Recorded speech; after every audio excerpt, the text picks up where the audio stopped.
Inter Milan unggul dalam segala hal lawan Napoli, kecuali skor akhir. Inter Milan menunjukkan dominasi dalam hampir semua aspek saat melawan Napoli, kecuali skornya yang hanya berakhir imbang 1-1.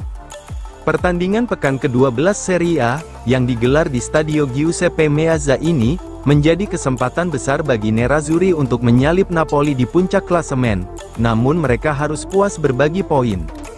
Berdasarkan ulasan dari surat kabar asal Milano, Gazzetta dello Sport via FC Inter News, bahwa Inter Milan menunjukkan kekuatan mereka sebagai tim yang lebih agresif dan dominan di sepanjang laga, khususnya di babak kedua.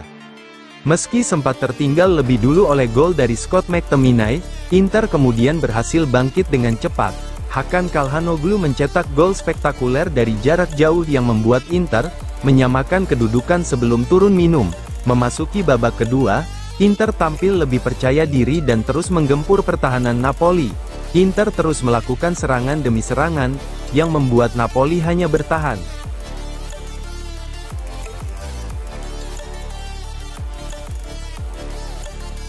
Bikin Lukaku tak berkutik, Acerbi tuai pujian bek Inter Milan.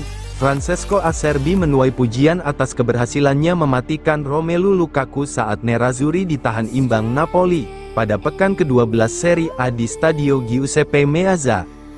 Dalam pertandingan tersebut, Acerbi tampil solid dalam menjaga Romelu Lukaku, mantan rekannya di Inter yang kini menjadi andalan lini depan Napoli.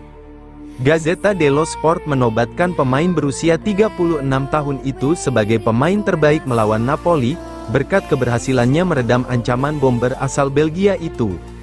Setelah beberapa laga absen karena cedera, Acerbi kembali ke starting 11 Inter.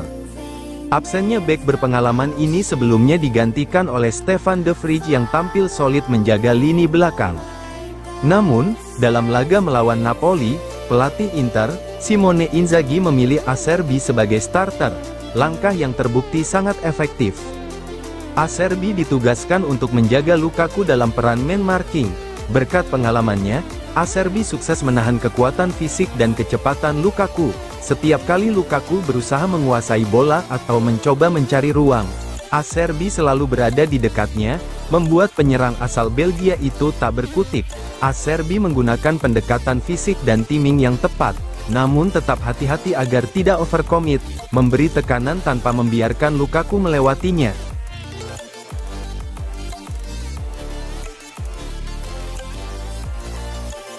Zielinski puji lini tengah Inter Milan, yang sangat luar biasa.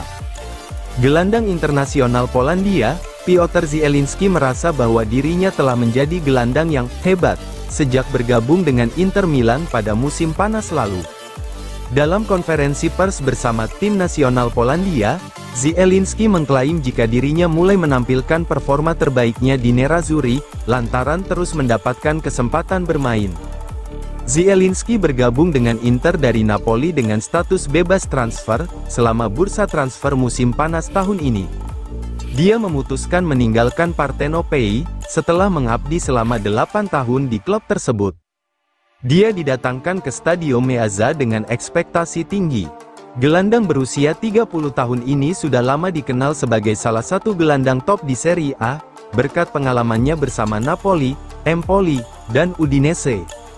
Namun, tantangan yang dihadapinya di Inter tidaklah ringan, mengingat klub ini sudah memiliki lini tengah yang solid, sebagai fondasi kesuksesan mereka musim lalu.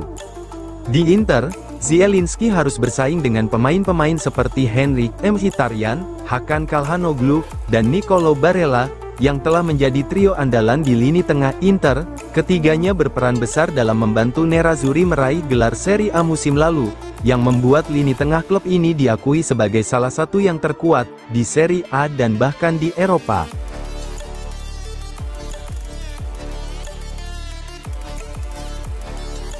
Bek Inter, Pavard dipanggil ke timnas Prancis untuk gantikan pemain Chelsea.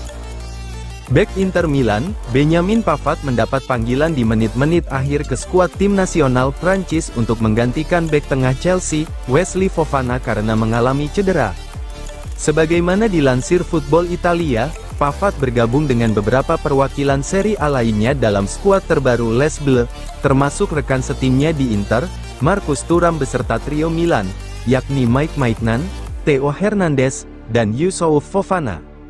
Gelandang Lazio dan Roma, Matteo Guendouzi dan Manu Kone juga telah masuk skuad asuhan Didier Deschamps tersebut. Ini merupakan pemanggilan pertama bagi Pavard sejak Euro 2024 pada musim panas lalu. Dia tidak menjadi bagian dari skuad tim nasional Prancis. Di 2 jeda internasional sebelumnya, Prancis akan memainkan 2 pertandingan terakhir di fase grup Nations League. Pada jeda internasional November ini, mereka akan menjamu Israel di Stade de France pada Jumat, tanggal 15 November sebelum bertandang ke Italia di Stadio Giuseppe Meazza 3 hari kemudian. Prancis saat ini berada di posisi kedua di grup 2 Liga A Nations League, dengan raihan 9 poin dari 4 pertandingan.